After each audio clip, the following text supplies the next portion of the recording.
Ready na to serve the 3rd district, ma'am? Yes, when I made the decision to file my COC as a member of the House of Representatives, I see to it that I have something in mind. I have goals to fulfill para talagang maging meaningful naman yung ating position na i-occupy pag nanalo tayo. And sa awa naman ng Diyos, nanalo talaga tayo. Ma'am, kanina, teary-eyed ka and sabi mo after the proclamation, well, this is for you. Anong naramdaman mo kanina? Sobrang overwhelmed ka siguro. I am overwhelmed because on day one that I filed my certificate of candidacy, many people ask me why in the 3rd district. And then I always give the answer na I want to see the day that I can win an electoral process without murdering anyone. Na pwede palang ipanalo ang eleksyon na hindi natin kailangang patayin yung opponent natin. Because that was what happened to my late husband. Pag hindi makuha nila yung gusto nilang kunin from my husband, they resorted to murdering him. So parang sabi ko talagang the Lord is really God of justice and He's a peaceful God dahil non-violent talaga yung gusto niyang mga pamamaraan. So parang yung prayer ko narinig niya na you will see that day, Janice, na you can remove powerful people in office without murdering them.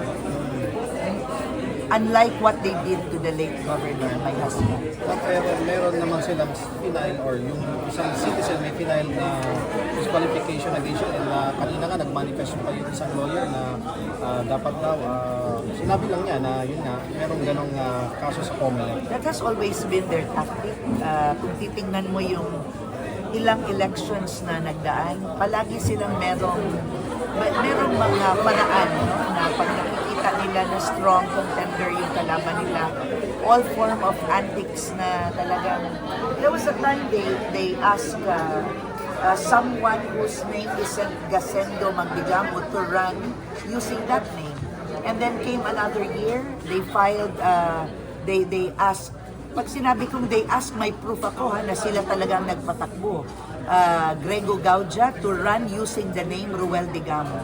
And this time, while I am Janice, there's another Janice, and maybe because hindi pa rin siguro talagang para sa atin talaga ito, when they noticed that we became stronger in the district where we campaign, naisipan tuloy nila kahit late na.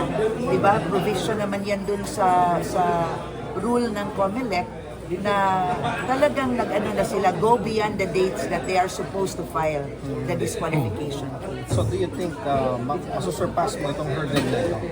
I know I will because una, that's very clear dun sa ano ng COMELEC na dapat yung aking transfer of registration, they are given 25 days after the last registration day to oppose my transfer. They did not.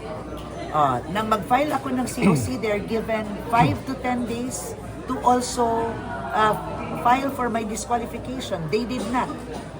Talagang nag-lapse na yung time period. That's why my lawyer also told me, matulog ka. That will not prosper. That is only being used for, political purpose pa rin yung dahilan nila. Ma'am, the issue that you left Ma'am Pamplona and then nasa 3rd district Actually, ka, my lawyer also made that very clear. There's no such law that says I have to stop being mayor because I am filing my certificate of candidacy as Congresswoman in another district. Because kung meron pang law, there could have been a DILG memorandum requesting me to step down as mayor. Pero wala. Because walang law that says so. Hindi siya applicable to elected official. Applicable lang siya dun sa, because before I became mayor, I was also professor. I have to stop being professor when I filed my certificate of candidacy. And it is not required for elected official. So, very clear yun. Nasa batas yun. It was very effectively explained to me by the lawyer. And I believe it is a sound explanation. Kaya pinasok ko dahil alam ko tama Ma'am, willing ka to face all of this, ma'am? willing ka? Are you all ready to Yeah, face all this? we are ready for the work, for the challenges that goes with the work. And of course, just like any other public official, we also would want to see results sa atong work kung work ta. Mayor, unsa yung imong comment kay nagterdi si Teves as governor? I think, to the very town where Henry used to be mayor, and that's core, I think Bayawanons have a different way of expressing what they do not like, how they were led by the leaders of the city. It is a shout out, but in a very different, unique manner. So it's as if telling them we do not like that style na namamatay yung mga naglalaban, yung mga leaders ng mga tao ng mga naglalaban, because we can really have a peaceful and orderly election. Walang gusto ng bloody one. So I think it's a shout out from the residents of the district. Do you think sobrang saya ngayon ni Governor Ruel sa kabila po? Actually, talagang yun yung ko.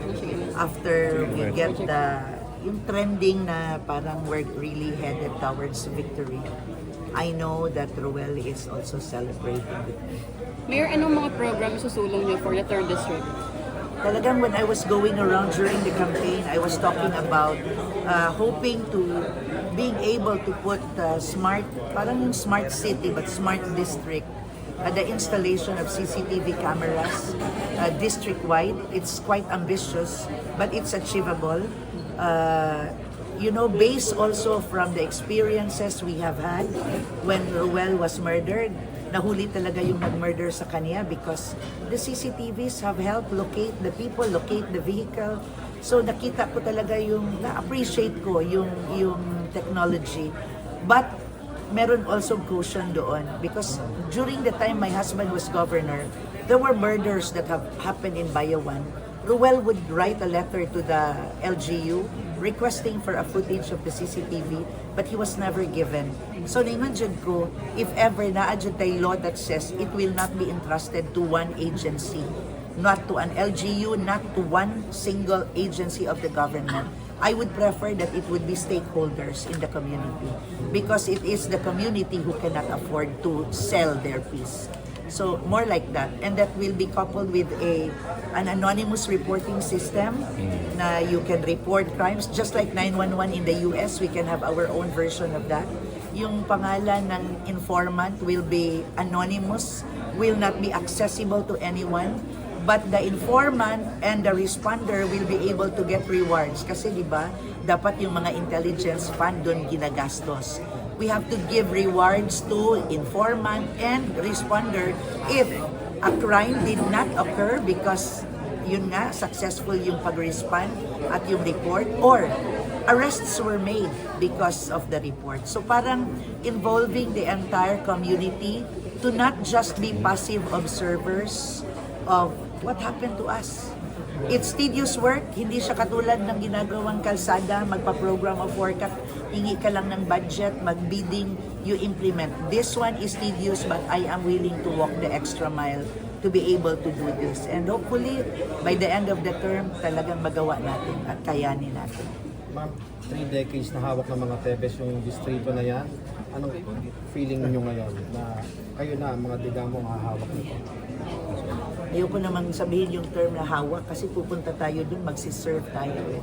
Hindi naman natin sila hahawakan. But it is, parang na-experience ko rin yan when I was a new mayor fighting in the town where I am from. It was our nice country at the onset.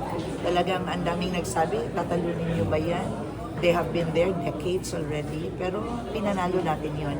And I think, and I can proudly say na if you are guided with good intentions, itry mo lang. Kasi si Lord na will do the rest. Kaya I am proud that we managed to win this election in spite of the 35 years rule of the Teveses. But alam ko rin that ang pinunta ko doon is talagang trabaho at tamang intention. Kaya alam ko kakayanin ko yun. Nasa ibang bansa pa rin si Congressman Arnie Teves. Do you have any message sa kanya? Huwag na lang siyang i-message, pero I'm hoping he return home and face the charges against him. Because talagang dapat ganun eh. Hindi dapat ano tayo, anong tawag yung tap, anong may nganta, talawan in the how they say that in Tagalog, duwag. Because it is a sign of naduwag ka if you do not face the things you did here. So dapat he has to answer for the crimes we believe he did to our loved ones. Dapat umuwi siya. Thank you and congratulations, ma'am. Thank you. Congresswoman na nagkadi.